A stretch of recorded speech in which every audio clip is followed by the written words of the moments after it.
Welcome to the Veritas Podcast. I'm Scott Veritas, and today I'm joined by commentator and YouTuber Caleb Cain, also known as Faraday Speaks. Caleb, thank you so much for being on the show. Thanks, Scott. It's nice to be here. Yeah, I'm very excited to have you. I read about you in the New York Times piece a few years ago about online radicalization, and you kind of resurfaced for me a few months ago when I found you on Twitter, and I was like, I'd love to speak to this person, particularly about kind of your story and your background and all about radicalization, especially what's happening online with the algorithms and YouTube and things like that. As someone who is a very heavy user of YouTube myself and has seen a lot of political content there as well. So I'll start off by just asking you if you would share with my audience a little bit about just kind of your story about your political journey and the online radicalization process, and also how you found yourself kind of eventually becoming a commentator, and a very nuanced one at that, on YouTube and other platforms. Yeah. So, I guess basically to just give a brief background, I grew up in West Virginia, in like rural West Virginia. I didn't grow up, at the time you probably think you're like growing up middle class, because I grew up with grandparents who had a bit of, they had a lifetime of wealth built up. And so I grew up in like, a pretty nice house. Not like, something big and fancy, but we had like 4 acres and a pool. That was my great grandparents. My grandparents lived next door. They had a decent house. And then our dad, he lived in the same neighborhood, like little community there, in a trailer. And so grew up there. Again, you think you're middle class, but looking back, you honestly probably were like upper, lower class, or like lower middle class. I had a lot of friends that didn't they grew up in probably, like poverty or lower class. So that kind of like shapes a lot of your background about the world. There's also a sort of, there's a lack of what I call cultural capital. There's like all these different forms of, capital. You got social capital, you got actual money, and then you have cultural capital. And I think when you're growing up in West Virginia, I guess the only way I could put it is you're kind of sheltered from the world in a lot of ways. I think a lot of people that grow up in rural areas feel that way. But for a lot of us, I think, in my generation, maybe, even generations before mine, the way out of that is, media. Media can kind of give you a way to get outside the bubble that you get raised in. And I think in a lot of ways, I'm kind of a cliche in that when you grow up in a rural area, there's a lot of people who, they don't feel like they fit in, and they feel like they want more. They want to, there's the cliche of like wanting to move to the city, or you find that the place you're in, there's like people are closed-minded. And I don't even mean that in necessarily like some sort of like progressive sense that often gets talked about, but when you grow up in a small town, I mean, people kind of just like, things are just the way they are, and people just sort of like go along to get along. And again, going back to media is a way to get out of that. And for my generation, and for me in particular, the internet was a way to get out of that. I mean, now you're not just beholden to, whatever magazines that get distributed in your area, or newspapers or TV shows, but you can literally go out and find whatever you want. And so growing up, I used the internet really as a sort of coat for the environment I was in, and as a way to like sort of get outside of that bubble. And so I went down all sorts of different rabbit holes. We're talking about like, basically high school here, right? Went down all sorts of rabbit holes. And back in those days on the internet, you had YouTube, but also everything wasn't so confined to platforms. There was a lot of web surfing that you would do. And so, but also the content was a lot more, there really weren't content creators. Really, the type of stuff you would look at would be stuff that was like re-uploaded. So, you'd watch like old videos from like the 60s and 70s. Like I would watch a lot of talk shows from those periods. I don't think I ever watched Firing Line with William F. Buckley, but there were other shows that I watched, interview shows. Also, the culture at that time was very much like a pseudo left-wing culture, very much just like a liberal culture. You had like, you can think of a figure like George Carlin or like Michael Moore at that period, or like the Zeitgeist films were popular at that period. And, the anti-war movement was big. And so that was pretty much my perspective, Another way to put it would be like a Jon Stewart liberal, right? Right. In early 2000s, Jon Stewart liberal.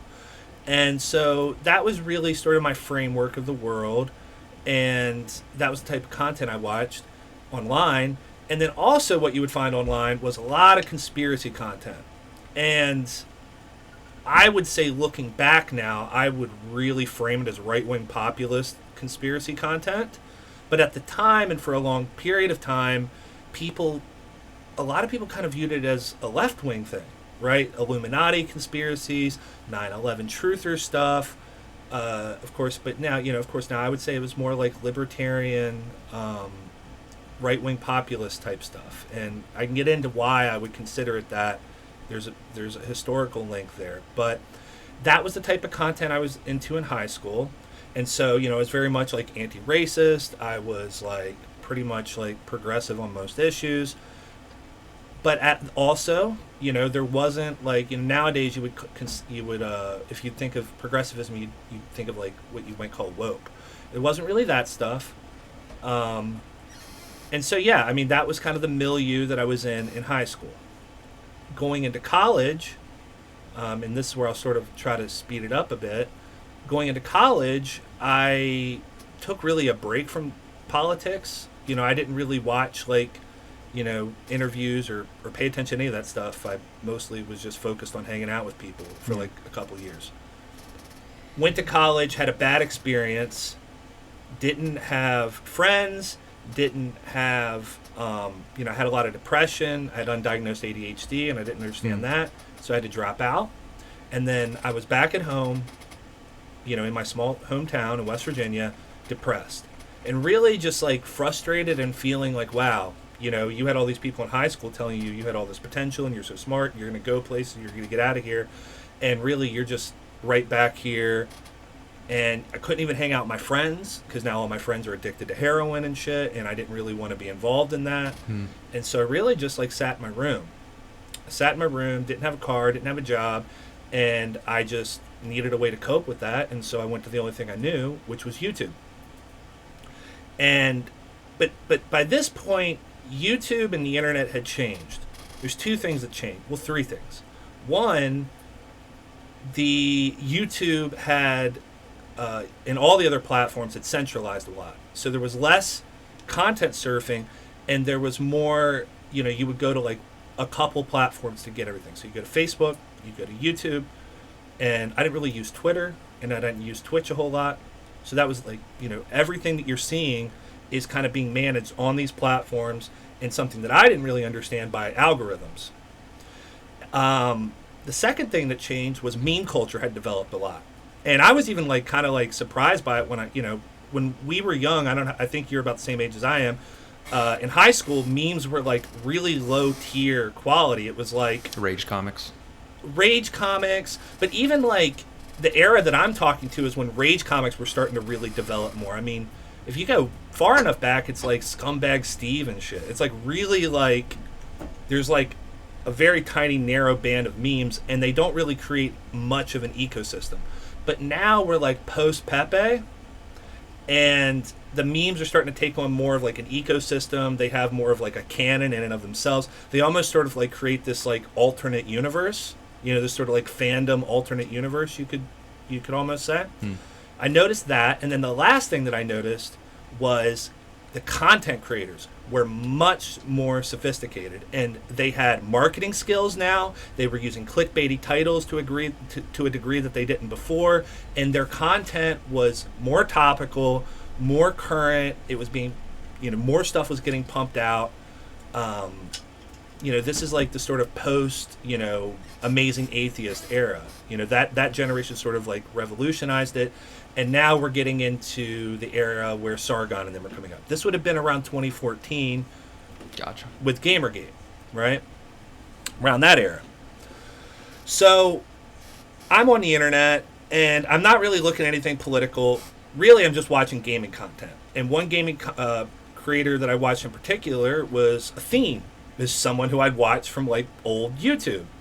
And he put out this documentary called God is in the Neurons. And it basically was, there was a whole bunch of like, there's some pseudoscience in there about quantum mechanics, but the core of it that I latched onto was the neuroscience aspect of it. And one thing in particular really caught my attention, and it's neuroplasticity. This concept that your brain is plastic and that you can basically change your mindset, change your attitude, change your beliefs. Prior to that, I very much had a lower class, I would consider it like a classist, an essentialist attitude. You'll see this a lot with rural people, where you basically think you are what you are. You know, you're the person you are. I literally thought that people that were good at drawing, people that were good at talking, people that were good at I thought people like Albert Einstein, Michael Jordan, I thought they were just naturally good at the things that they did. And there's talent, of course, but I did not really understand. I understood hard work, but I didn't understand to the degree that practice and, really cognitively reshaping yourself and focusing on things, how much of an effect that has. Because again, like I said, people in rural areas and people just poor, class people in general, they have what's called a fixed mindset. And there's a lot of negative thinking that goes with that. There's a sort of a term that you'll hear, crabs in a bucket, where, a crab tries to crawl out and the other crabs grab him and pull him back in. And so they're really, this idea of developing yourself and having upward mobility, it doesn't exist. But this documentary and this idea of neuroplasticity made me realize, oh, I don't have to be bad at math. I don't have to be bad at learning. I don't have to be bad at, I don't have to be depressed and anxious forever. I can change this. And then, of course, like the extremist, mind that I have, I went to the radical interpretation of that, which is, oh, I just have to empty out my brain, because I was watching a lot of Zen Buddhism at the time. I'm going to empty out my brain. I'm going to eliminate all my thinking. I'm going to turn myself into a blank slate, and I'm going to build myself back up. And basically, I think I put myself in the position of where I was ready for, radicalization or indoctrination or brainwashing into a cult. And then what happened after that is I got introduced to the content of Stefan Molyneux. And the way that I got introduced to it was I was just looking through YouTube. I watched that God is in the Neurons thing, and then I started watching more videos, about psychology, all that stuff. And then the algorithm starts feeding you stuff. And that's another thing that was new. That algorithm did not exist in that form back then. Content was very much, you had to kind of go and discover it to a large degree. But now this algorithm was so fine-tuned, it would just be give bam, bam, bam, exactly what you were looking for, it would give it to you. Before you even, it's kind of like alchemy almost. It's like black magic. It's just it knows what you want, and then it just gives it to you. And it was a lot more powerful back then. They've made a lot of adjustments, I think, that have neutered it in a lot of ways. And so eventually, through watching all this self-help content, psychology content, it feeds me up Molyneux. And it was probably just something about self-help at first that I watched, but it quickly turns into social commentary, history, and politics. And what Molyneux would do is he would tie up all of the self-help development stuff, and he would merge it with the politics. And so basically he would kind of give you this attitude that you want to be like me, I had a bad life just like you did. I grew up just like you did, and there was a lot of parallels between me and Steph, and but I went to therapy and I did all these things, and now I have a podcast and I have a wife and a home and a kid, and my life is so great. And I'm like, wow, I want that. I'm laying in bed so much so that my legs are to the point of atrophying, and I want that. I don't want this. And I kind of, again, in just like the extremist, radical, or really just human response, you start to try to simulate that person. You memetically start to mimic that person. And I started taking on the beliefs that he had. And he was explicitly telling me that, you have to take on these beliefs, or you can't be like me. You'll just be a failure. And by the way, the people that are all failures, they're all leftists. They're all liberals. All those people, feminists, all these people, if you're going to be like them, you're going to be a loser, and you're going to be miserable. And so I just sort of lapped it up. and you go from one idea to the next. And Steph he would bring people on his show and interview them, and also the algorithm would start recommending things, and basically there's a sort of trust network that starts to develop. If Steph brings this guy that talks about immigration on, well, I guess I can trust that guy because Steph talked to him, and Steph's like, he's my god, right? He's like a father figure. I should be listening to him. Again, a very human thing to do. A lot of people like to get on me. They say, well, you just had no identity. You just had... Bro, everybody does this. Everyone does this unless they have like a deep level of introspection and maturity. Everyone... I know 70-year-old men, who they'll look up to some figure, and that really does serve the basis of a lot of their ideology. Yeah. Well, and especially at the time of your life that you're describing, and you're saying this is happening when you were around kind of the college age, I guess, between 18 and 25. That's right. A particularly vulnerable time in that respect, where you're looking for that kind of mentorship and as for someone to aspire to. Yeah, it's a particular time in your life, biologically, psychologically, just sort of... sort of like socially, but also the condition that I was in, it amplifies that, tenfold, right? Like, I never look at anything monovariably and like, oh, this is why, but, all these things start to stack up. You can look at them almost like vulnerabilities.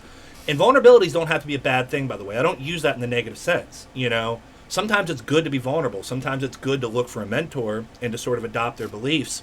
And in a way, you have to do that. I still do that. Like, I'll go down a rabbit hole of content, or I'll listen to what someone has to say, and I'll just sort of absorb that, take that in, and embody that for a little while, put that mask on.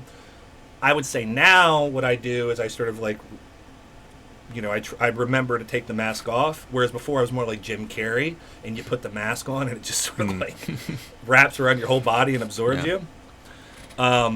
So... it's good to be vulnerable. It's good to do that. But I had a very much like a cult-like mindset. And I use the word cult in a very broad sense, in case anybody is wondering. But going through all that, by the, probably like a year into listening to Steph, I had taken on a lot. I had basically made like a radical shift from who I was before in terms of my value system. And all of a sudden... I was like a race realist. And people may hear that. At no point was I the type of person that would have been saying the N-word and been like, oh, these people are so... I grew up around that. I hated that shit. I grew up around rednecks. I know what that shit's like. Not to say everybody in rural America is a redneck that is racist, but there's a lot of them. So I know what that's like. And I wasn't that type of person. For me, it was a very intellectual thing. It was a very like, oh, I'm nuanced. I'm in the center. I'm like a centrist. Which Stefan always claimed. I mean, Stefan never was shouting the N-word on his channel. No, I mean, he does get very, very blunt and rude and awful at times. But it's always in like this righteous indignation, right? It's always like, no, we're morally justified to feel this anger and this way that we do. But it's just the way that it is, and we shouldn't hate people and blah, blah, blah. Steph is a very dishonest actor. He's very dishonest. That's part of my problem with him. It's not just his beliefs. It's the dishonesty and the sort of subtle manipulation that's going on. So yeah, I would say I'd made a radical change in those beliefs, and that went on for a long time. And then, of course, it's... looking back, you realize it's not just something that was happening to me. It was a whole phenomenon on the internet. And there was a lot of actors on the internet that were driving this sort of, this memeplex is what I call it. I consider it like a giant, like, alternate reality game, if you've ever heard of that. It's like this sort of like thing that you get to enter into, and it's not just like beliefs and ideology, it's a whole interactive thing. And because it's online, you almost have a virtual identity. And I think if we look at it now, we can both agree. You look at like people's Twitter profiles and shit, like I'm a trad cath groiper based, whatever, or I'm a he they furry and people will literally like create a virtual avatar and then like adjust that as they need, as they go, and like sort of shape that based on the terrain, what the game is at the time.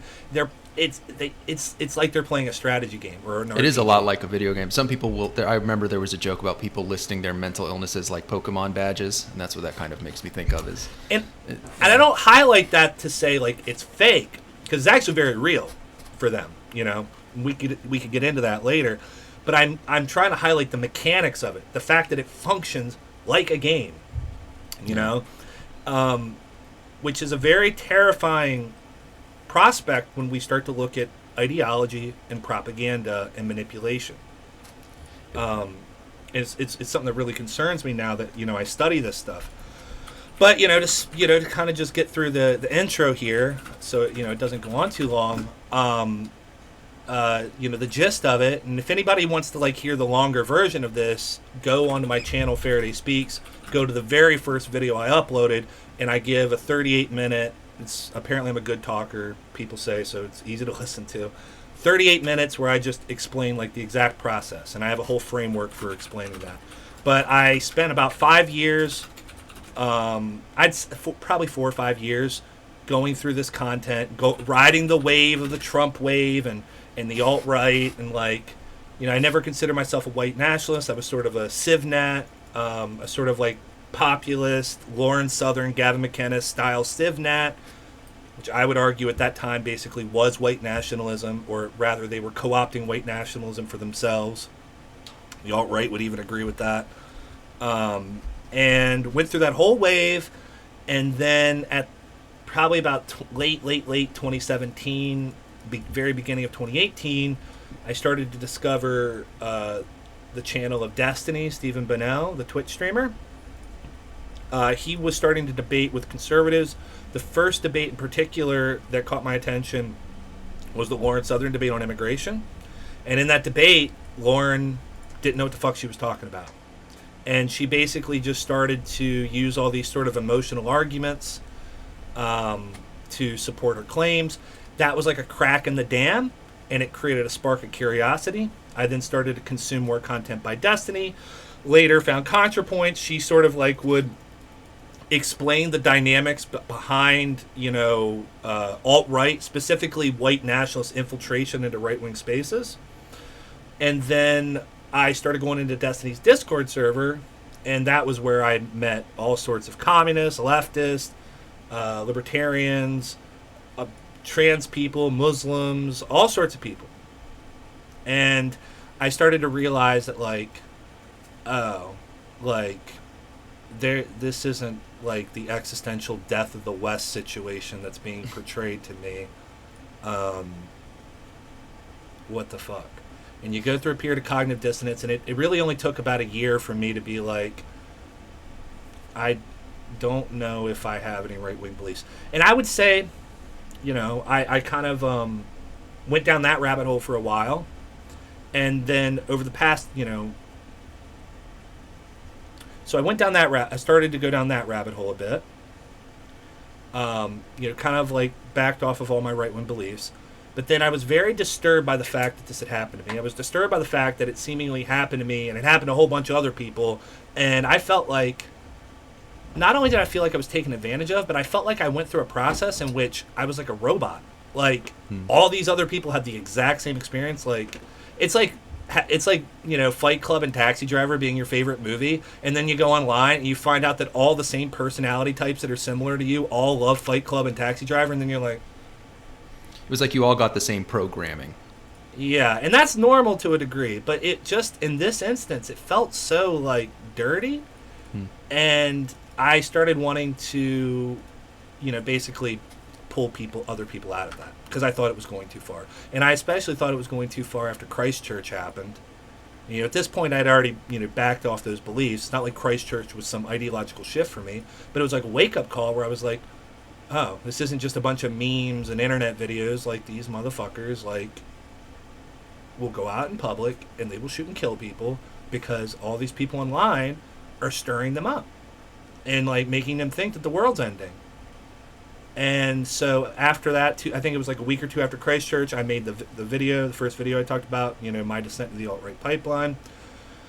And that immediately, I posted it in Destiny's Discord server, and I think a combination of that and just the algorithm in general, because this was sort of a period where that topic was coming up a lot. That video started to go, sort of slightly viral. And then Destiny watched it on stream, and it went a bit more viral. And then Hassan watched it on stream, and it went a bit more viral.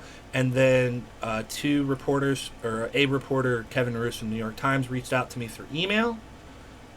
I had a couple of journalists that were reaching out to me, but I ended up talking to Kevin.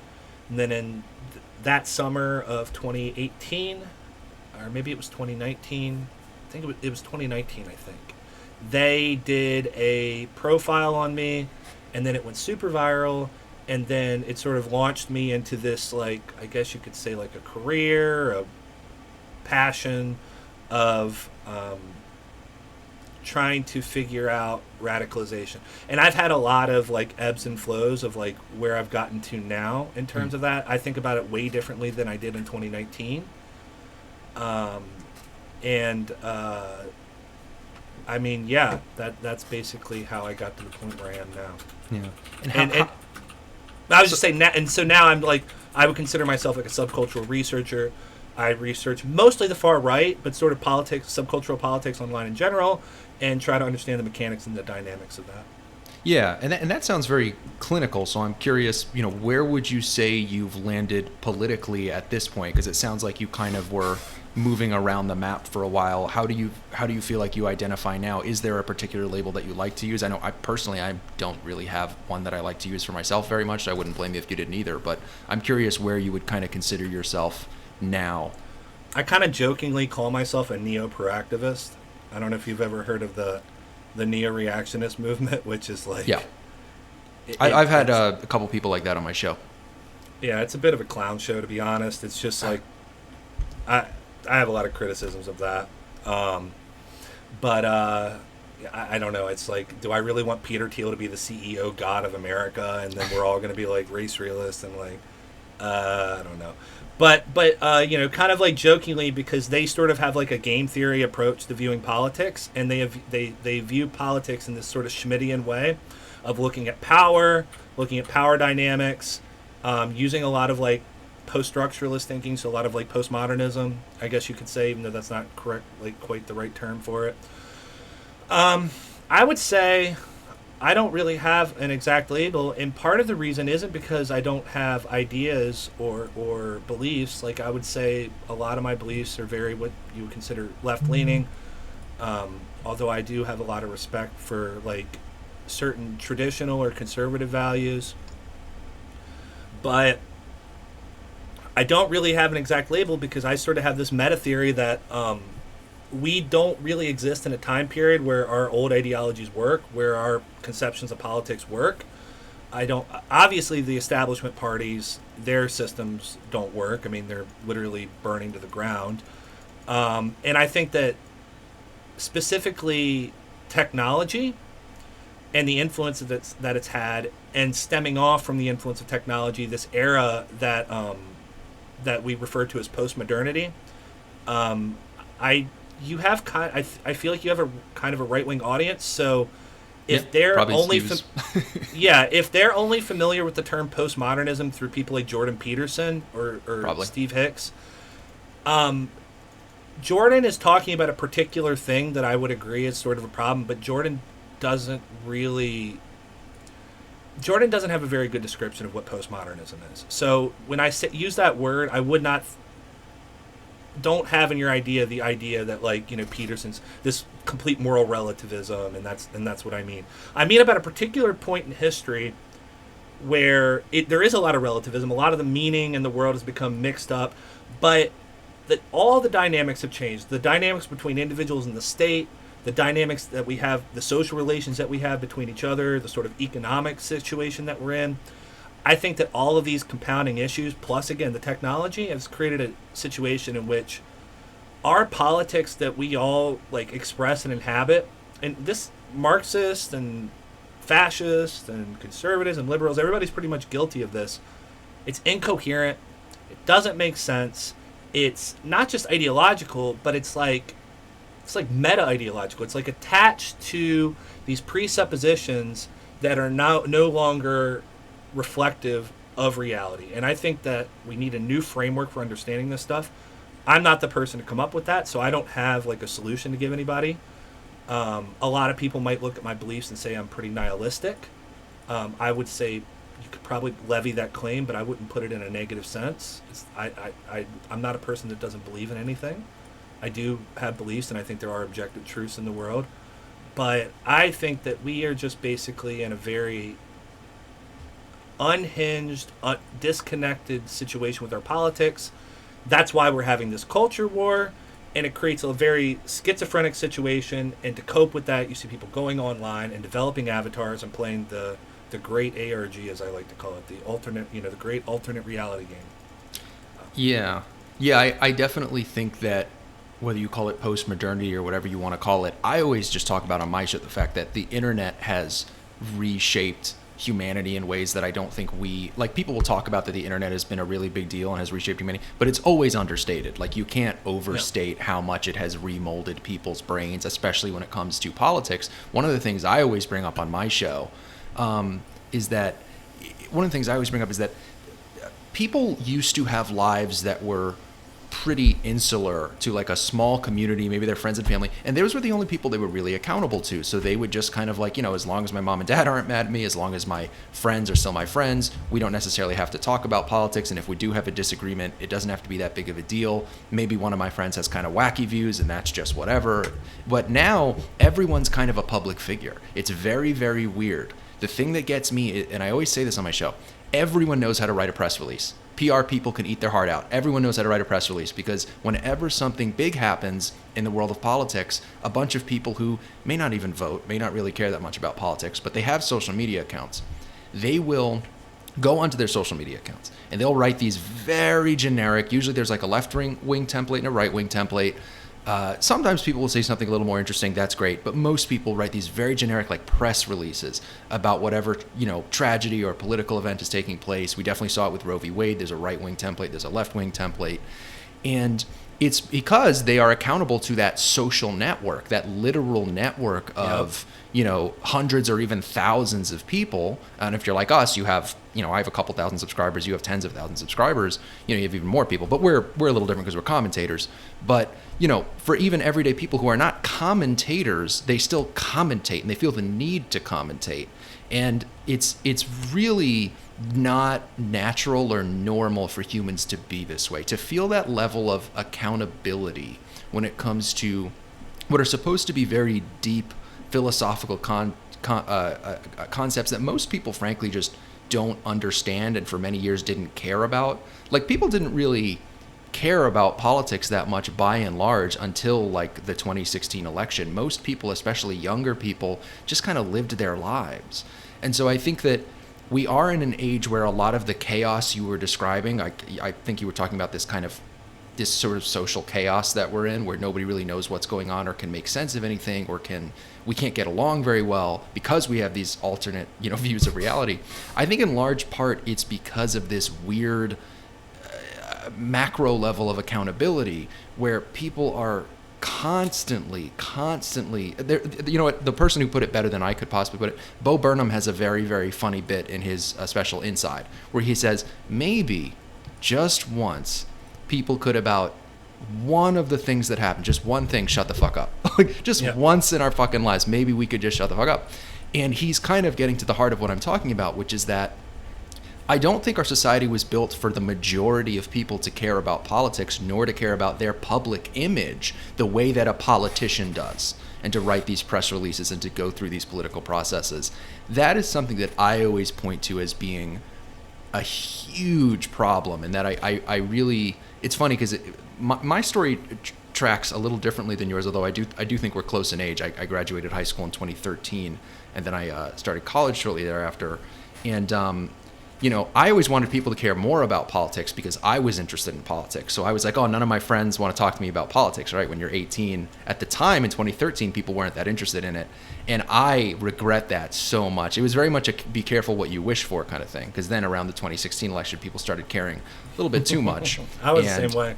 Yeah, I know. Why doesn't everybody care enough? Yeah, I was like, oh, I just wish more people would talk about this stuff and talk to me. And then finally 2016 comes along and everyone's like accusing me of, my journey was a little different. I mean, I never got into particularly fringe or radical politics. I went from being kind of a establishment Democrat bordering on Bernie bro in college because I was in the college Democrats and that was kind of my career path. And then I really got into the intellectual dark web, which wasn't too big of I would consume that stuff too. Yeah, but I got like heavy into that. I identified very, very strongly, and I still do to some extent. I actually still like a lot of those people. Some of them I feel like have kind of gone off the deep end, but there are some of them that I really like that I've had the pleasure of having on my show. And I think a lot of that was because I wanted to maintain that liberal leftist identity that I had, and the intellectual dark web is a place where you could do that because so many of those people are Democrats. Whereas had I gone full, because I would dabble in like Stefan and Lauren Southern. I was familiar with those people and Sargon, but I never really went completely down that rabbit hole because I was so scared to lose my social standing and that identity. And now, in some ways, I have moved significantly to the right on certain issues. If you watched any of my show before coming on, I talk about wokeness and the culture war pretty incessantly because it is like a major concern of mine. But I've never really gone too far in any direction, and I don't know what that says about me. I mean, you brought up Destiny, and I'll just say that he's one of very few people that I identify with politically because he's just somebody that seems genuinely interested in like conversation. Like I think it would be kind of hard to label Destiny. I know he has a lot of views that are like left of center, but he also will he has defended the Kyle Rittenhouse verdict in a way that no leftist for the most part has been doing. So, I think that if there's someone that I can identify with, whereas at one point in my life it would have been like Bill Maher and Christopher Hitchens. I was like edgy atheist in high school, and then all of that. But anyway, I want to get into a little bit more of kind of this radicalization process. Because, for me, I was kind of talking about something that has both an online and an offline component because people's social circles are growing so much. But I'm curious what you think in terms of like the media literacy aspect of this, because I find that a lot of the content that you were describing, that I've been describing, if you have a little bit of media literacy, which people who are generally getting a little bit older beyond that 18 to 25 bracket you'll generate a little bit of that cynicism and that skepticism that you need to process media. Now I look at a lot of the stuff that I used to watch and I go, this is clearly propaganda. Like that's the word for what this is. And it's the stuff that is, you can also describe it as partisan hackery. It only plays one side of the debate, and it does so incessantly, and it never makes any room for nuance or anything like that. Why do you think that, how do you think we address that problem where people, especially younger people who are in maybe a vulnerable time in their life, like you were, and millions of people are, how do we address the fact that there seems to be a low level of media literacy? People don't seek out a commentator like Destiny who is exceptionally nuanced. And so the algorithm does not feed them Destiny's content, which it would. If you watch enough Destiny, it'll feed you Destiny, who I think is a great creator. If you watch puppy videos all day, it'll feed you puppy videos. So, I mean, why do you think, because I mean, in some ways, do you think it's fair to say also that the algorithm doesn't necessarily make the man so much as the man makes the algorithm? Because you could think of it as problematic inherently, or you could think of it as symptomatic of the fact that people the algorithm inevitably feeds them propaganda because people are seeking out that sort of thing to begin with, and they're not necessarily able to differentiate in their minds between healthy political discourse and propaganda. Yeah, well, I mean, so the algorithm's a feedback loop, right? So it's like you put things in, you get things out, you get things out, you put things in. It just goes around in a circle. So, there's this sort of like a meme that was, popular around the time. And I think like the way people interpreted my video, they sort of interpreted this way, that the algorithm just like programs you. And in a way it kind of does. It kind of does. But, I mean, not exactly. I mean, the thing that so you talk about media literacy. So, like, I'm sort of, like, black-pilled and white-pilled on that, right? So, I think that we could have more media literacy because we don't have any right now, right? I mean, people, and it's not so much about the specific content that you're watching, but it's like more like what you're saying, the dynamics and the mechanics underneath that. So people just aren't even aware of a lot of the dynamics around undue influence. This idea of like, you know, what some people might call brainwashing, but where, you know, I might use a lot of like logical fallacies on you, or I might use a lot of emotional manipulation on you, or you might not understand, you know, neuroplasticity or cognitive dissonance. You might not understand that when I present a view to you, that you're going to reject it outright just because you feel like personally violated and aggressed against, and that your inner social identity of yourself now feels attacked, and that creates emotional state in you that causes you to become defensive, and that marketing departments and therefore, you know, propagandists, they understand this quite well. I mean, I think the reason that the right was so successful, you know, we've had such a cultural swing to the right, and you know, what, just since 2015?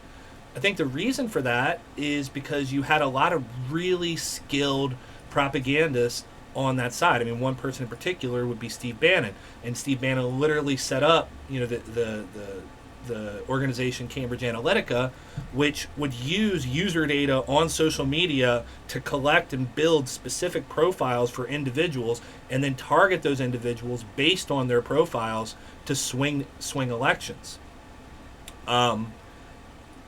The fact that we're that advanced, I mean, you basically, it's basically like you have wizards, right? We're basically in an environment where you have these wizards that run around, and they understand how your brain works better than you do because they've read all this like black magic dark art tomes. You know, they read their marketing manuals, they know their psychology, and anybody can learn this stuff. You can go online and just read this stuff, and a lot of us are even aware of more of it than would have been true 100 years ago. I would like to see people get to the point. It also creates a dangerous situation, but I don't think we have any choice. I would like to see us get to the point where people are aware of those dynamics and aware of those tools. They're aware of how propaganda is being used against them. And and the problem is with our education system and with our sort of pop cultural, you know, education machine that we have. You know, you might listen to Jordan Peterson or Steven Pinker or fucking Hitchens, or you might watch a TV show, or you might watch the news, and they'll talk about certain concepts. It's always like 50 years behind. Like literally like half a century behind. And so there's really no talk of the up-to-date methods that are being used to influence people. And then when we do sort of talk about the current things, like we talk about algorithms, it gets, again, labeled in this way where it's like the algorithms are programming you and they're taking away your free will. But I think you highlighted on something, you know, just in specific on, well, why does it, you know, so that's sort of my optimism that basically this stuff is being deployed against us. And it's not just like Steve Bannon that's doing this, although Steve Bannon's like really good at it, and a lot of people on the right are really good at it. It's being deployed by everybody. It's being deployed by corporations. It's being deployed by pretty much both political parties, by fringe political parties. It's being deployed by just clandestine actors on the internet that want to cause chaos. It's being deployed by foreign governments that want to cause chaos. It's being deployed, as you were saying, by individuals, because everybody has sort of, even though they're like 50 years behind on their knowledge, they have sort of intuited certain things. So like you were pointing out that like everybody seems to be a PR spokesperson for themselves, even if it's not in the realm of politics. Like just because they're on social media and they know they have to like craft a certain, you know, if there's drama in their community or their network, they know that if they have to come online and give a sort of a PR statement, and everybody sort of knows to do that intuitively now. So it's literally like we are all in a situation where it's not that we're influencing and manipulating each other. We've always done that as people. And we've always had social identities that we've cared about as people. But now we're in a situation where people are, you have the high level people which are deploying these tactics at scale and very maliciously for their ends. But then you just have the fact that the everyday person is constantly manipulating each other with really like high level shit, but they're doing it in a way that they don't understand. It's very blind. Like, you know, it kind of imagine like this sort of like narcissist, right?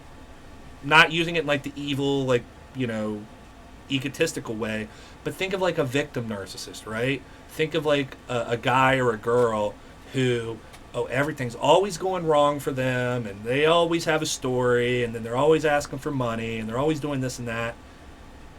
It's like that. It's like that type of behavior that you would see in the most pathological person, which they learn all that through like defense mechanisms growing up and through their experiences.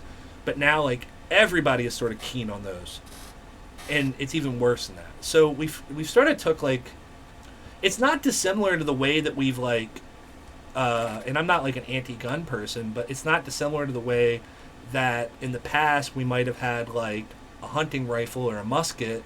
But nowadays, everybody has like an AR-15 with 60 round mag with, you know, near automatic fire, and a Glock on their hip with another 60 round mag in it, and they can just like light up a whole crowd. And this is, again, it's a product of technology. It's raised the stakes. So where guns have like raised the stakes of what you can do with like physical violence, all these like social propaganda tools and social manipulation tools, it's raised the stakes on how people interact with each other. And I think it's like, I would like people to have an awareness of that, and I think because we've had no education on it, there's a lot that we can do to get there.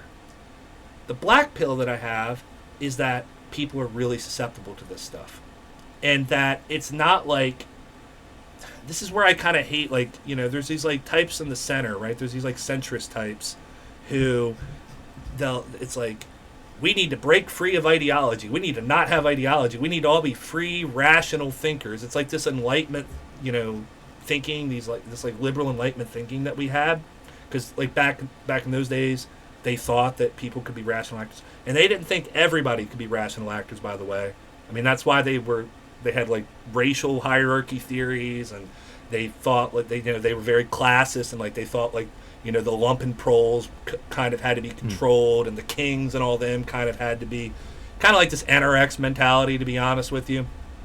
This Machiavellian sense. They literally thought, though, that there were certain individuals that could just rationally think things through, and they were free thinkers. That doesn't exist. No one does that. And that's because your mind doesn't work that way. Like, there is a sort of thing that's like that, but that comes through a resilience of having a wide diversity of information, of entertaining a lot of different perspectives. But even then, you're not giving like true, at least I don't believe you're giving true rational thought. You are doing the same process you were doing before, but you just have a lot more tools, you have a lot more information, and so you're like a more robust profile. The way that I could simplify it to somebody, and I'm not like totally this cynical, but like kind of, look at the way we look at animals, right? And it's like animals are so dumb and so simple. And why do we think that? Well, because we can clearly see all their behavior, and so we can map it out, and we can just basically control them to a certain degree. You know, we could train a dog to do whatever we want.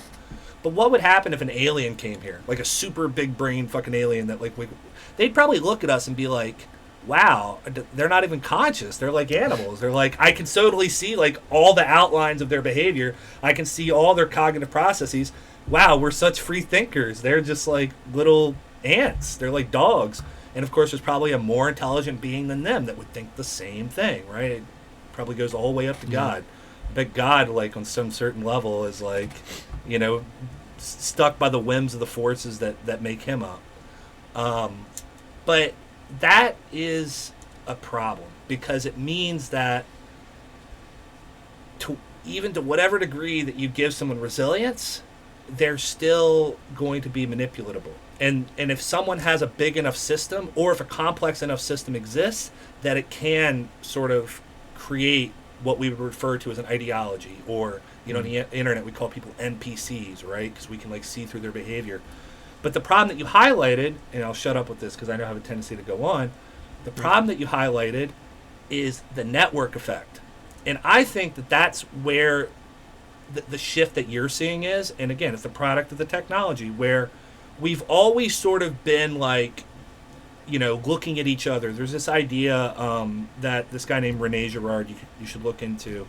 He came up with this idea of memetic desire, meaning we don't desire things because we personally have an individual will to desire them, but because we look at someone else that we respect or see as our in-group, or someone that's preferable, or someone that's higher status, and we see what they desire, and then we desire through that. So it's like in high school, Like there was maybe that girl who was really into you and was even kind of hot and cool, but you wouldn't date because all the boys were like, "Oh, bro, she's such a nerd. She like, did you know she like look at how she dresses or like," and you were like, "Oh, well, I can't date her." Or you would even get to the point where you didn't even want her, even though there was a part of you that did, but now you don't even want her because nobody else wants her, right?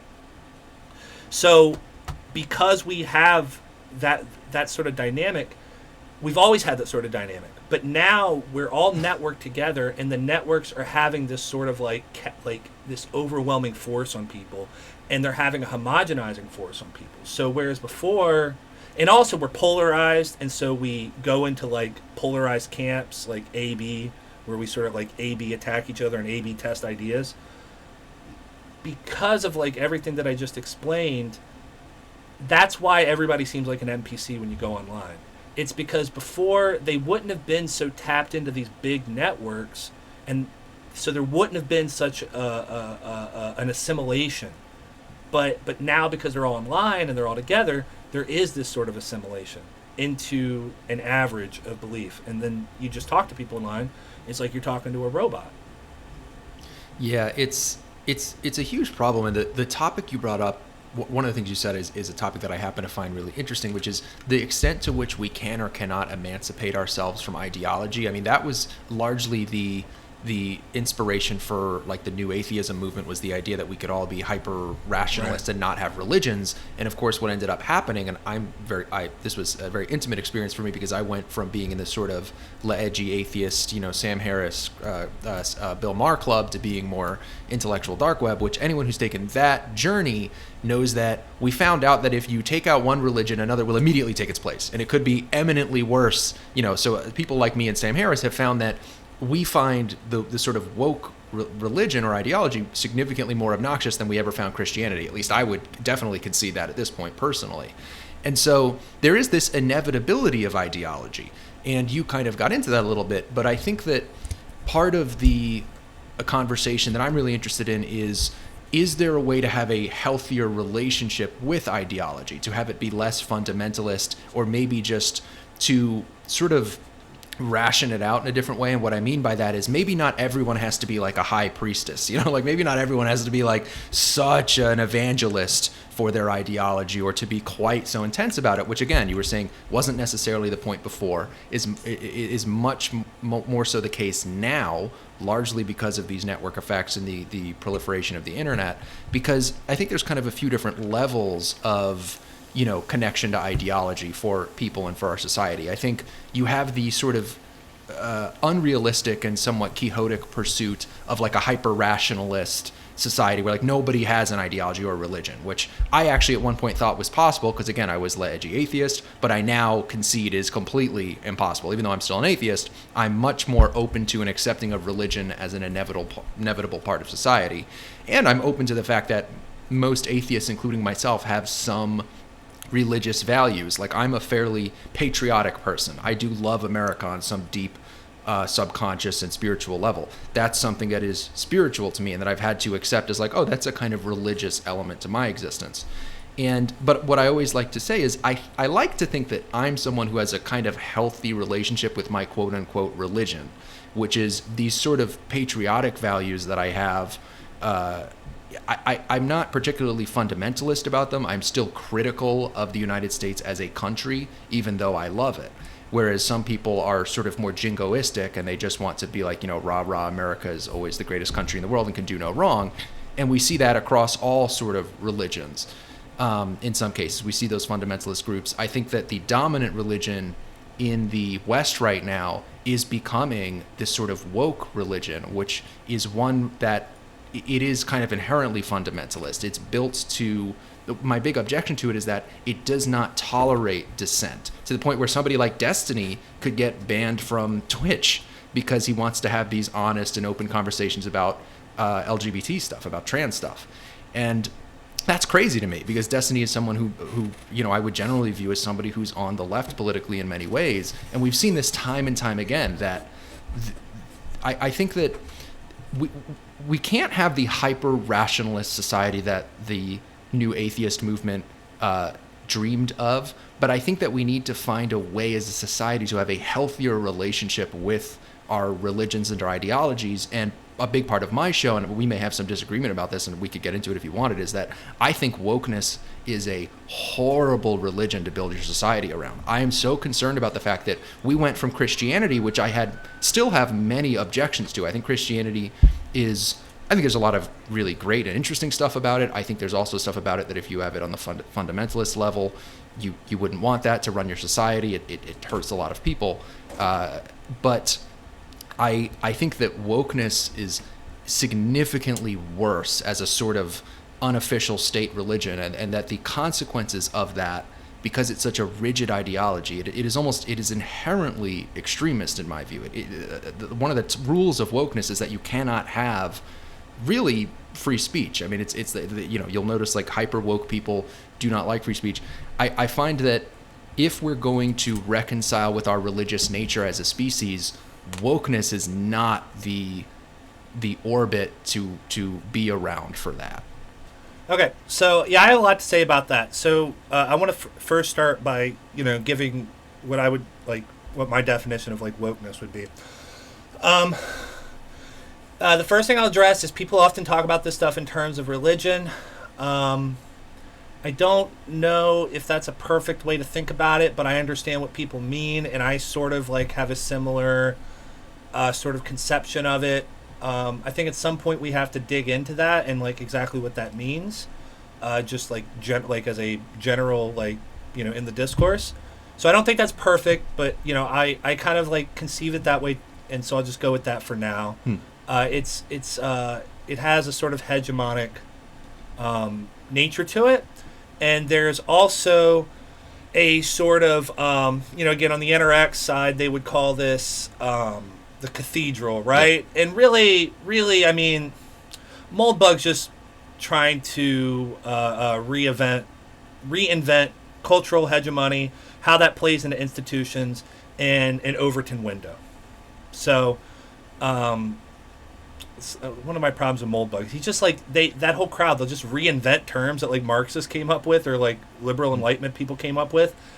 They'll reinvent the terms, and then they'll be like, and Marxist and liberal Enlightenment people are so horrible, and like we hate them and all their ideas, and it's like you're just aping their bit, okay, and then adding like race realism, monarchism on top of it.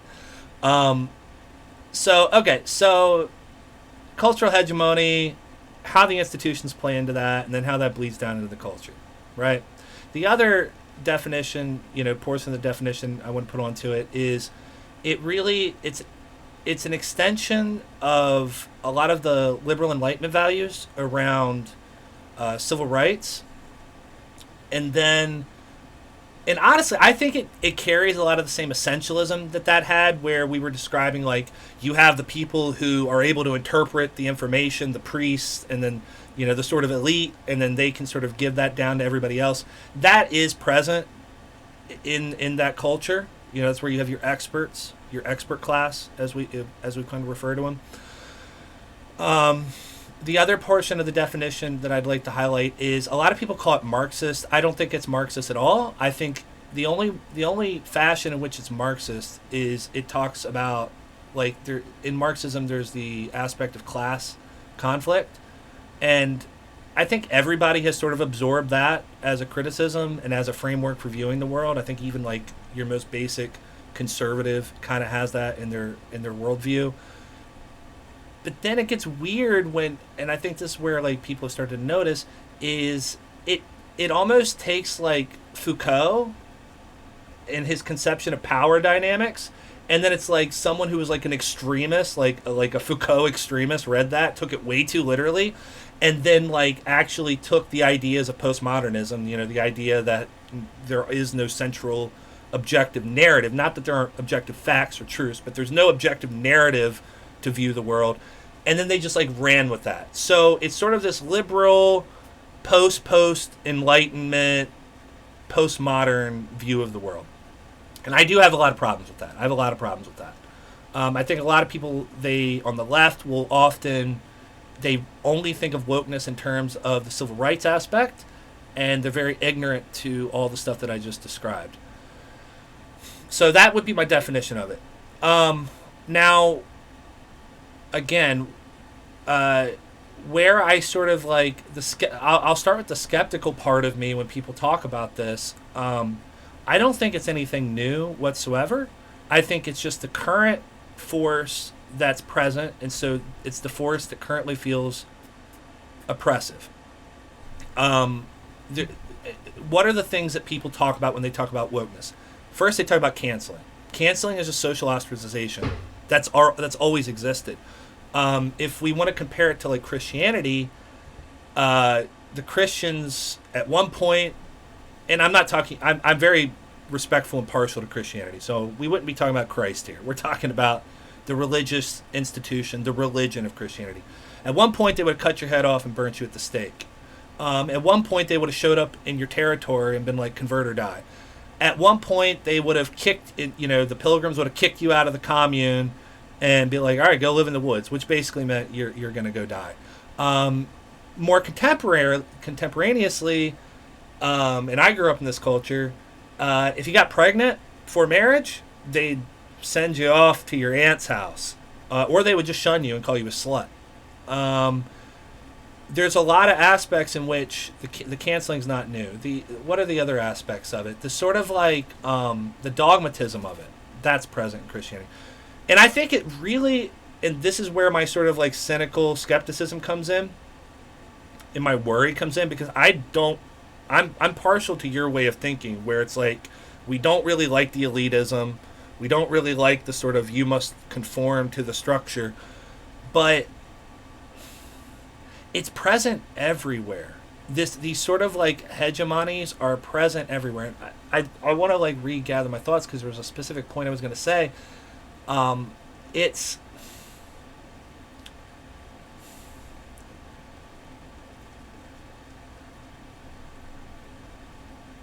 I don't know if you can eliminate it, because just like we were talking, there's this sort of like network effect of regressing to the mean of like what everybody agrees with. I don't know if you can eliminate it, because it's just how a social cohesion, it's how you create a social cohesion.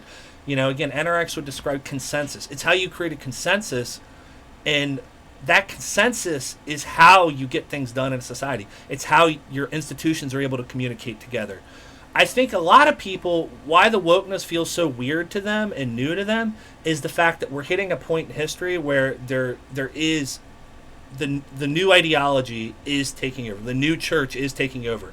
It's probably similar to a period in time when all the pagans were being, the Roman pagans were being, pushed out by Christianity. I'm sure there was a culture war battle at that period. People would say, well, back in the 60s and 70s, we could all sit and argue back and forth and agree. But going back to what the NRX talks about with the cathedral or consensus or the Overton window, people like to think of this like left-right stuff and think like, oh, it's like such a big, huge divide. But really, in the 60s and 70s, the left and the right, that divide was like, it was like this. People disagreed on how we should treat black people, how we should structure the economy, how we should treat gay people. But even the ways in which they agreed, like there was a time when Democrats weren't for gay marriage. There was a time when Democrats thought that homosexuality actually was degenerate, but that we shouldn't treat them so bad. Not that long ago. There was a time whenever the left and the right, they actually both agreed that black people were subhuman, but one side was like, yeah, fuck them, do whatever you want to them, and the other side was like, well, that's kind of mean. So that like liberal core, I mean, it's kind of hard to say that like, oh, the wokeness is like so different from the past and like we used to get along. It's like, no, it's just that core is coming apart, and it's kind of interesting how it's kind of splitting. Like it kind of has this historical split where you have the traditionalists and you have the progressives, right? And I know a lot of people on the right like to think of themselves as centrists, and they would be like, oh, well, I'm not a total traditionalist, I just think the wokeness goes too far. You'll notice that those people start to lean into a camp. Like, look, you talked about like some of the IDW figures, or you talked about like The one guy, I don't want to like name people or get like bring up drama, but the one guy that likes to talk about how the Civil War is coming. Those people describe themselves as centrists, but they're not. They're really not. And I know, and I was sort of this way. I've noticed a lot of other people this way. You'll see it on the left too, where they'll say, "Well, I'm not, totally on this or that side," but they will make themselves ignorant to the things that, like on the left, people will sort of like make this more center left. People will make themselves ignorant to the fact that progressivism is very forward thinking. It's almost transhumanist in its outlook for the trajectory of history. And people that are center right will really ignore the fact that traditionalists really want to take us back into 1900 or the 1800s, or if you talk to Nick Fuentes, the 1300s. There's a split in history that's happening, and this is the fact that we are in this period of postmodernity where time is splitting in half, and half the people are getting left behind, half the people are looking forward, and then you have these people in the middle that I refer to as mixed moderns that feel split between the two, and then they sort of segment into one of the camps, but they don't fully acknowledge like the degree to which their camp is moving in these two directions. That was probably a lot that doesn't, I feel like I'm being a bit incoherent in framing it that way, but no, I get what you're saying. I mean, I think you spoke also to something that I had specifically brought up. I think you addressed kind of my point pretty well, which is that I have, on my show, I talk about this a lot. And it's a big part of just what I do and who I am at this point in my life, some of which has to do with experiences that I've had since roughly the year 2017 personally. But my concern over the sort of new woke religion that seems to be, I mean, I would say becoming, but I would say as of like 2020, it just became the dominant pseudo-state religion in the West, particularly in the United States, you addressed it in an interesting way where you said these are pseudo-religious practices and fundamentalist practices that go back for hundreds, if not thousands of years, and which seem almost inevitable and which are just sort of appearing under a new banner vis-a-vis, wokeness. But and it's sort of making me reflect on the fact that I think part of my concern and my frustration, my great frustration with it, is that it felt like, and this happens to track with, the first like 25 years of my life, it felt like roughly from like the Clinton era, like starting 1992 to like halfway through the Obama era, like 2012. There's like a 20-year period where the excesses and fundamentalism of Christianity are pretty well in check. Like homophobia is quickly cratering from the early 90s to the to the 2010s in the United States, becoming much less of an issue to the point where, the president supported gay marriage in 2012 and same-sex marriage was legalized just a few years later. And so it felt like the excesses of Christianity were in check, and there was unprecedented freedom of expression. You wouldn't, in the 50s, Lenny Bruce would get arrested because people on the right in their more sort of Christian sensibilities didn't like that he was talking about sex or whatever in his comedy routines, or well, there were a lot of Lenny Bruce I'm less familiar with, but there were certainly like the violent video game stuff was all on the right for a while. Like there was a limit on freedom of expression and what we could do culturally because of these excesses coming from the religious right. And there was this 20-year period, and I was born in 1995, so I had this nice period where it felt like I was living during the peak of free expression, which is a great tool to moderate fundamentalism because it allows for these. It basically says, let's have our state religion give a little bit of leeway, and I think I basically feel like I came up we both did because we're around the same age. We came up in this little window where it felt like there wasn't a state religion, like there genuinely wasn't. It just felt like there was unprecedented freedom of expression from like 1992 to 2012. I loved it. I mean, I loved growing up in that time, and I yearn for it, especially because the return to the state of having this sort of dominant pseudo-state religion, which ended up being wokeness, it felt so sudden, I think in part because the internet accelerated this process that may have taken place like more slowly in the past. Like in the past, there might have been these periods where people felt like it went on for 50 to 100 years where it was like an enlightenment period. Surely that is the case, right, from what we know about history. But the internet, I think, kind of cut short this nice period that we had from like the early 90s to the 2010s, where again, it just felt like their wokeness was kind of proto-woke. It was kind of like pre what we know now as wokeness, if you will, up until around 2013.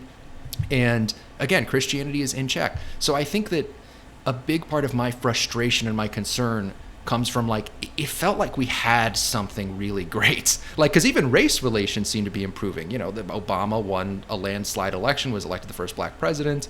Of course, there was a backlash, some of which I will say was probably racially motivated. Not all of it, but some of it.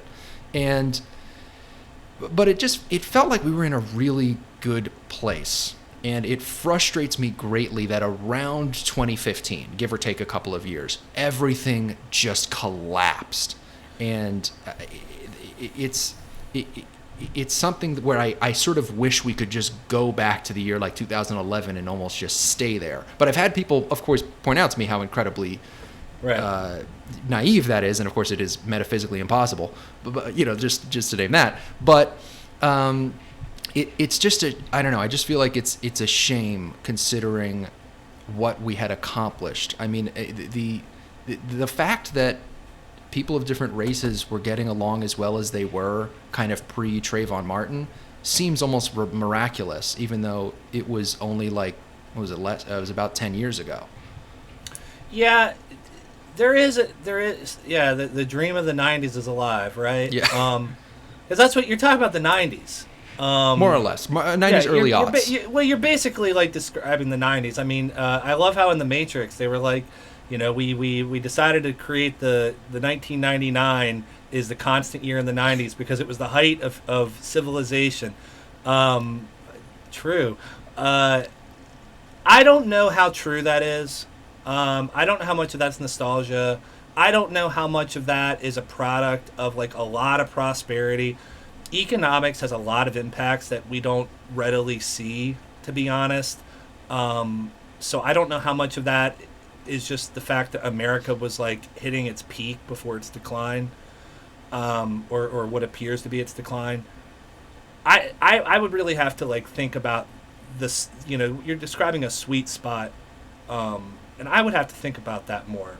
But it would almost make sense, just to sort of throw an idea out, that if we are going through a transitionary period in history, as we have throughout so many different times, that there's been sweet spots before these sort of clashes happen.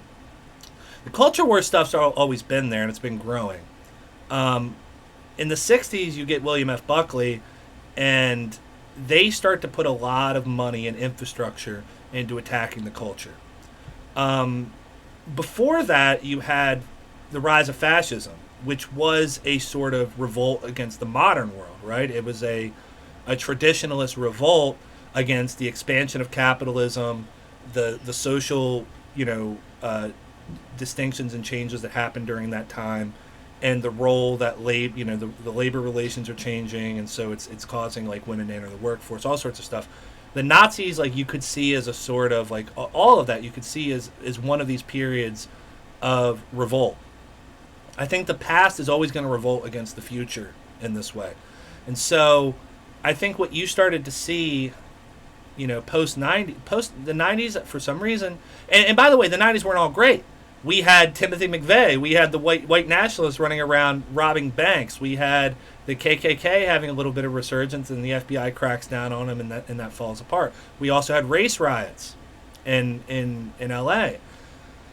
But I think that 2001 comes, Trade Tower goes down.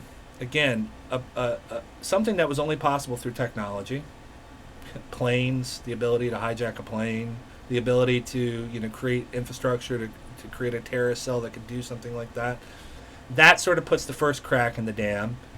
And then I think that you do have the right wing, progress starts to pick up. You start to see, liberals have basically been in institutional power, and they're starting to progress their policies more. I think that certain technologies allow for progressive communities to come out of the woodwork more. Like all the trans stuff recently, I don't think it's just like activism that's brought that out. It's the fact that the price of surgery has gone down. makeup technologies advanced. You can pass a lot easier in public. Technology drives that as well. And again, not to essentialize that as a force, but that's one of the like macro variables that guide this, and so that's why I always highlight it. But as all that's happening, the right wing, the past, we can just call it the past, is revolting. And I think, you bring up Obama and you're like, well, that was like such a, a point of progress.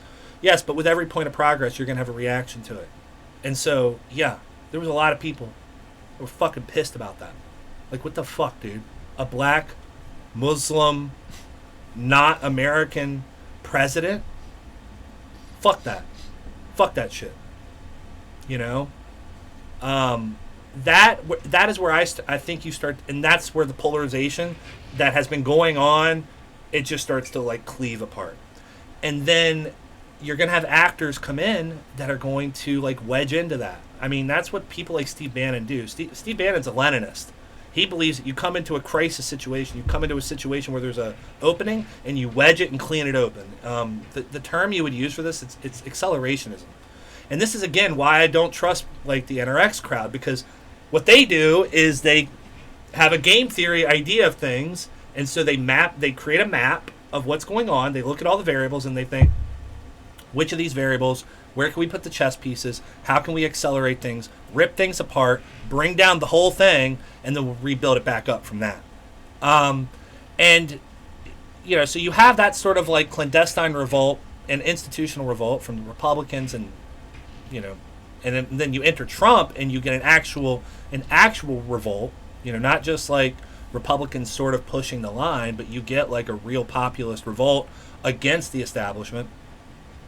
All of that really starts to accelerate in 2015. They latch on to social media as a way to do that. And, of course, the progressives start to react against it. And you get into this dialectic that starts to, like, happen. And a dialectic that starts to accelerate every year. The progressives make a little bit of leeway. The reactionaries come in and attack it using rhetoric and all sorts of things. We're in the culture war. We see this stuff all the time. And it just goes back and forth. The issue that I hate about it, and I do have a sort of, not a solution, but a direction for a solution that I'd like to see. The issue with it is, the big problem I have is, it creates this dialectic which is not attached to reality, because it's entirely based on what the enemy's doing. So you get into this A/B testing, where it's like, I have a friend that calls it dumb fuck dialectics. So... the Republicans said this?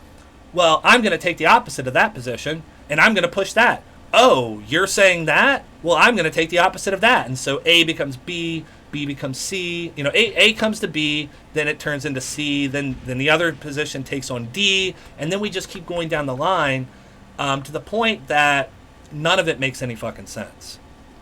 Really, none of it makes any sense. And really the only people that it benefits are the people who are ideologically consistent in the situation, who have a long-term plan, and who are like, yeah, let's just use this as a sort of game to split it apart and get to our ends.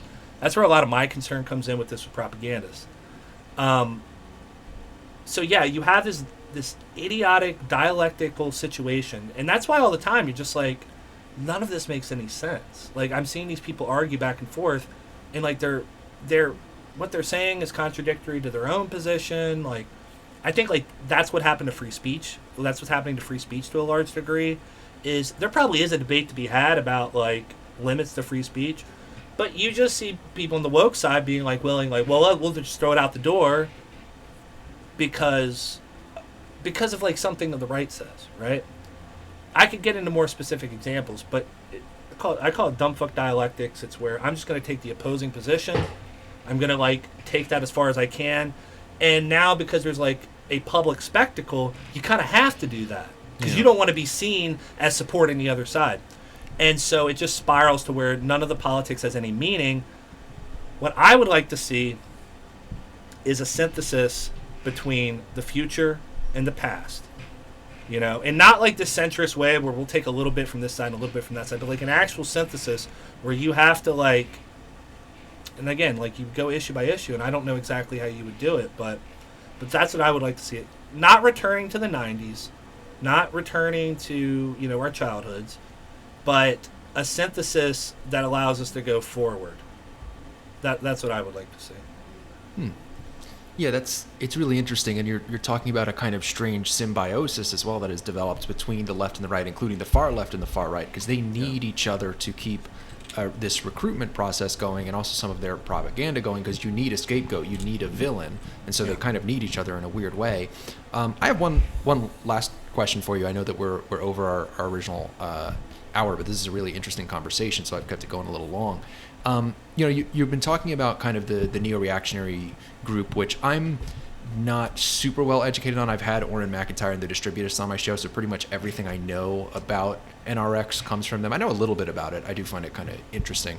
But I wanted to ask, kind of in relation to that faction and some of these other groups and their relationships, what do you make of the fact that there is this weird symbiotic relationship between the reactionary people on the right and progressives on the left?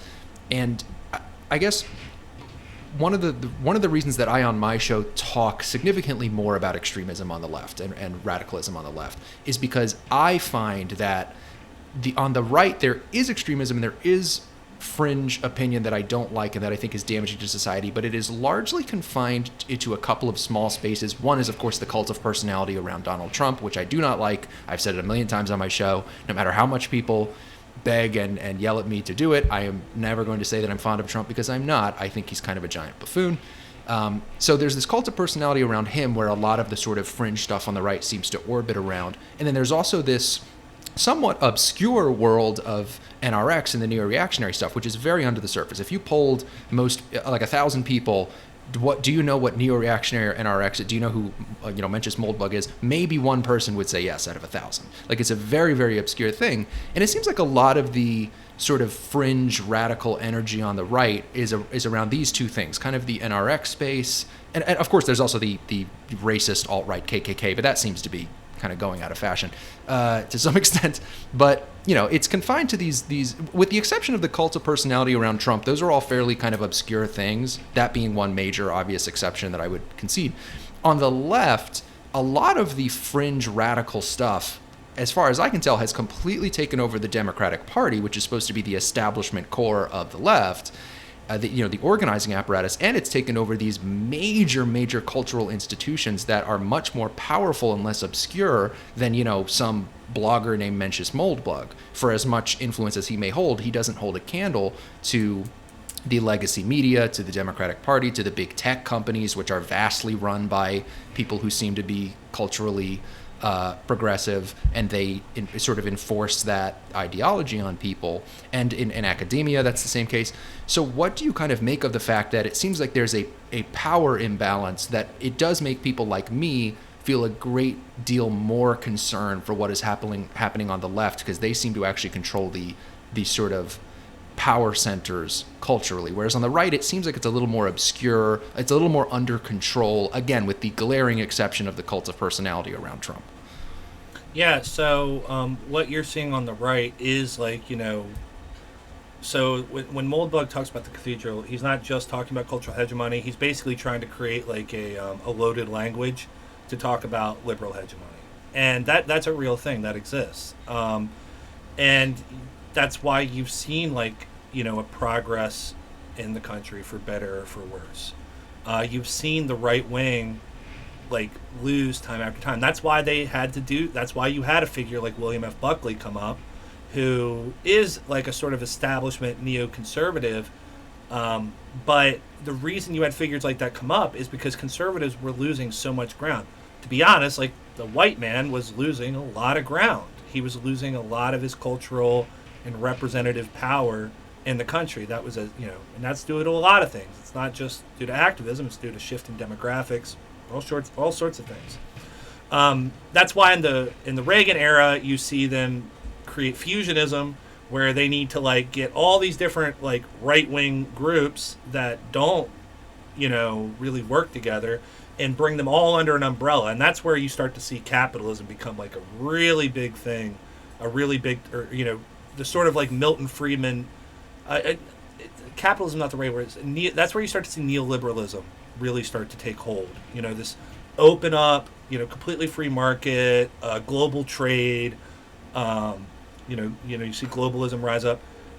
That was all in reaction to the institutions becoming a lot more liberal. You fast forward, and the Republicans have kind of just become like a bulwark party, where they're just like they're like a speed bump, and the Democrats are, Democrats, liberals, whatever, they are starting to take a lot more power in the culture and media. Now, with the woke stuff, I'm skeptical to the degree that like a lot of like institutions really buy into this stuff. If you look at a figure like Nancy Pelosi and Joe Biden, for example, like, yeah, you can watch a lot of videos made by like right wingers where they're like, oh, Joe Biden put a trans person in his cabinet, or oh, Joe Biden talks about pronouns. But these are like really micro concessions. If you look at like the policies that they push for, Joe Biden pushes a lot of protectionist policies. Richard Spencer is currently like voting for Joe Biden and supporting Joe Biden because he's like, Joe Biden's getting me more of my policies than Trump was. He's more hostile to globalism. He's more protectionist for the U.S. You'll see this sometimes with Nancy Pelosi. Like, Nancy Pelosi, she's still very much taking checks from like big business. She's still very much in bed with like Goldman Sachs. So is Obama. Obama did fucking drone strikes on kids in Iraq and shit. So it's sort of like, as a background cultural force, it's been very loud and transformative on the left. I don't know how much the actual institutions support it. On the left, you'll hear, within like sort of like Jacobin type circles, you'll hear this phrase postmodern liberalism come up a lot, where liberals will sort of co-opt and go along with a lot of this like woke stuff, which is supposed to be progressive and Marxist and very much like, you see like the CEOs of BLM saying they're trained Marxists, whatever the fuck they think that means.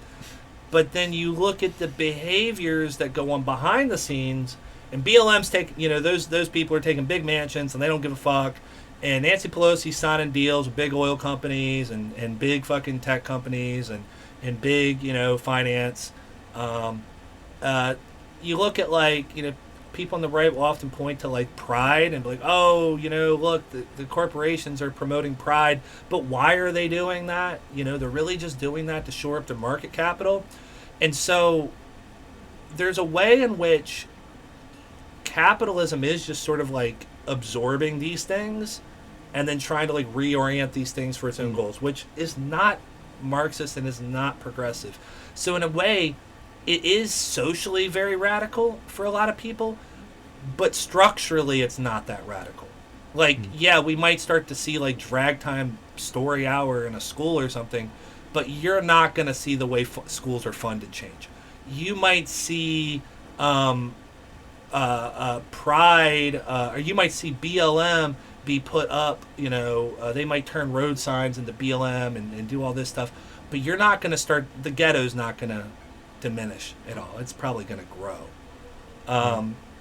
So, I mean, I don't know quite how to answer what you're saying, but like, I mean, yeah, like that's why I think that, capitalism, corporations, establishment figures, they also need this sort of agenda, and they are sort of pressured into this agenda because, again, it's like the people that are like, being indoctrinated with this stuff and pushing for this stuff.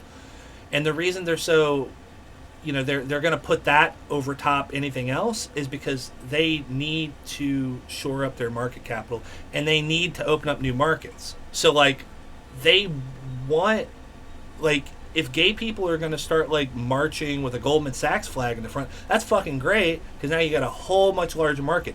We can just, like, start to have a more global society and multiculturalism. Well, that's fucking great because we'll be able to, like, enter more economies. A lot of people have criticized, immigration in a lot of Marxists have criticized immigration in Europe and been like, they're not doing it because they have some woke progressive agenda. They're doing it because they need the cheap labor. They want these people to come in because they need them for the factories, they need them for the farm work, and then the PR strategy comes out and they say all this nonsense that they don't actually believe. Social justice, when it comes to the establishment, is a farce.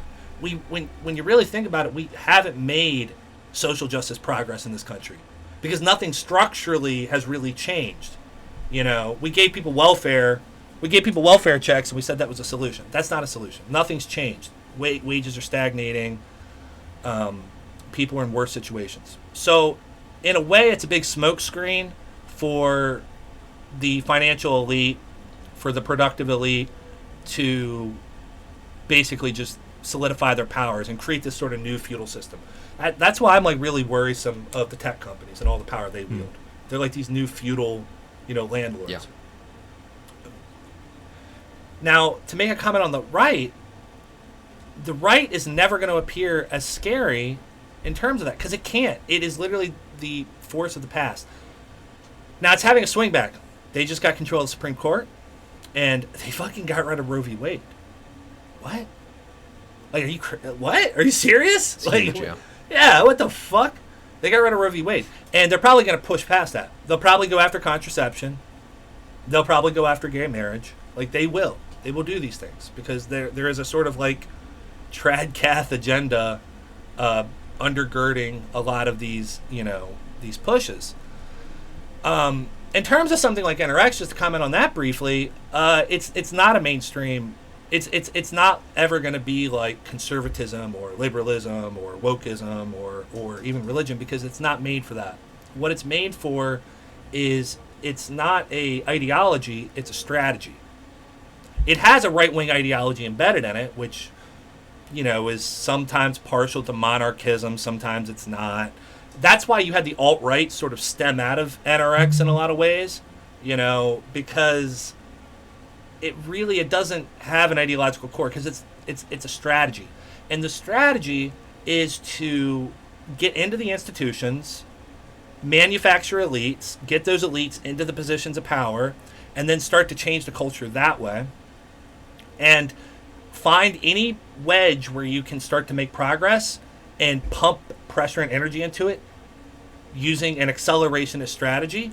Basically like this, it's sort of like revolutionary, it's sort of like Marxist in that sense, like or rather Leninist in that sense, or Maoist in that sense, where it's like about creating a cultural revolution. And it also wants to reform the status quo, the Overton window, and it wants to do that in a subtle way. And so the alt-right was sort of attempting this, where you're going to do a lot of dog whistling. You're going to do a lot of you're going to try to outreach to as many people as you can, and you're going to tailor your message specifically to that group. That's why the NRX is so dangerous, because someone like Orrin McIntyre, he will be so cleaned up, but then he's a race realist. He'll be so cleaned up, but then he literally supports dissolving liberalism and does we'll just get rid of free speech, we'll get rid of all civil liberties. The Distributist is that way too, very cleaned up. And then you look at who the Distributist is easy, or McIntyre is easy too, because when you look at who orbits them, anti-Semites, fascists, neo-Nazis, Holocaust deniers, and I don't just mean their audience, I mean literally the people they network and do content with. And if you push them on this, they will call you a liberal, they'll call you woke, they'll say you're doing guilt by association. But the reason they're playing so coy is because they're employing a strategy. I think the left, they're basically if you wanted to call them anything, sometimes people call them tradcast, people try to put an ideological label on them. I would just call them the Machiavellian right, is what I would describe them as.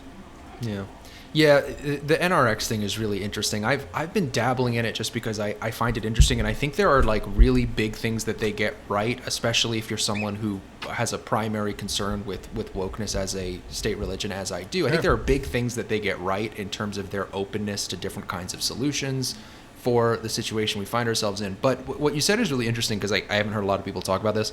I enjoyed having Orrin and the Distributist on my show. I would have them on again. They're interesting guys. Yeah, they are. But I would say that I have found that the thing that has kept me from really diving into neo-reactionary thought is largely that every time I kind of go like two steps, I take like two steps into that room and I look around and then I see something that seems kind of like it's a Jewish cabal conspiracy theory, and then I kind of go like, okay, I'm gonna leave. Kind of like back out of the room. And I happen to be ethnically Jewish to start. I watched your video about the red pill, or your where you were criticized. I just watched that video earlier. So there's that aspect, and then there's also that there was at least I'm not going to say his name because I'm not trying to start a flame war with this person. This is somebody I've not had on my show. Is the other thing. There was at least one major figure in that world that went on to a show where he was debating somebody, and I remember him straight up saying, like, if you're not a racist, you're not one of us. And I was like, whoa. That was like the most explicit I'd ever heard them get, one of them get. And again, I'm not necessarily accusing those people of being racist because I haven't looked into it super far. I always kind of get a little skittish and I'm like, okay, let me kind of take a couple steps back. So I don't claim to be an expert on neo-reactionary thought, but I will say that every time I dive into it, I start to see stuff that my ideology is I don't just see something that seems vaguely racist and then go running screaming in the opposite direction. If I saw that, I wouldn't be interested in like crime statistics. You know what I mean? Like that's something I talk about on my show a lot. I'm not a fan of Black Lives Matter. So it's not like I'm that kind of person. It's that it's more than vaguely racist. Some of the stuff I've heard, and so the neo-reactionary space is interesting, and I'll probably have someone on my show again from that space to talk about it more. I've never really confronted one of them about some of that stuff. But I'm working on getting more confrontational on my show. But speaking of which, this has been a really interesting conversation. I know because we don't see eye to eye on everything, but I think it was a really great, interesting conversation. I know we're over time, but it was just such a great conversation. We could go for hours on this, and I would look forward to speaking to you again at some point, Caleb. But before we sign off, I wanted to give you an opportunity to just plug or promote anything, any of your social media, any of your stuff, anything you want to plug or promote before we sign off for today. Yeah, just to give a couple final comments. So yeah, I think that you and me, we have a similar goal that we want, and honestly, I think we have like pretty much the same vision that we want of the world. In terms of like the NRX stuff or whatever, I would say that honestly, if you just start reading a lot of old philosophers, if you start reading a lot of the post-structuralists or Marxist theoreticians, and not like Marx, but people that came after that, you'll honestly, that's where they're pulling a lot of their knowledge from. So I always suggest to people, don't listen to content creators, like read, because there's no one on the internet that's giving you original thoughts. It's all shit that they've read. There's nothing like all the like highbrow, ranting I've done. It's all from shit I've read. I've not come up with any of this. So I really suggest people read more, and I think that that's one way you can build resilience to, cults of personality or falling into like ideologies where you just become an NPC robot. But yeah, I think that you and I have a very similar vision and goal in what we're doing. I think that there does need to be, I don't like that everything has to be, again, either A or B within this dumb fuck dialectic situation, and there's no discussion in the middle. I'm not one to like run away from topics either, and I'm not one to really quickly judge people, and I try to be pretty precise in how I describe people and their beliefs. But yeah, if you want to check me out, I'm going to be putting out a lot more content soon, having discussions like this, pretty much like this, on my channel Faraday Speaks on YouTube. You can also find me on Twitter at Faraday Speaks, and that's FARADAYSPEAKS. And I'm just looking to talk to people, and I don't have answers, but I'm just looking to learn and sort of like have a journey in how I analyze all this stuff and think about this stuff. All right, everybody, be sure to check Caleb out and on his Faraday Speaks, if you will, for the web handle. Check that stuff out. Thanks, Caleb, for being on the show. Thank you, everyone, for listening and watching on audio platforms and on YouTube. If you're on one of those audio platforms, particularly iTunes, please leave a 5-star review. Really helps get these conversations out to more people. I think these conversations are very important, especially when I have the pleasure of having someone like Caleb on. And if you're on YouTube, like, comment, subscribe. Let us know what you agreed with, disagreed with. This was a really interesting conversation. I'd love to see what people are saying in the comments. And I will see you guys next time on the Veritas Podcast.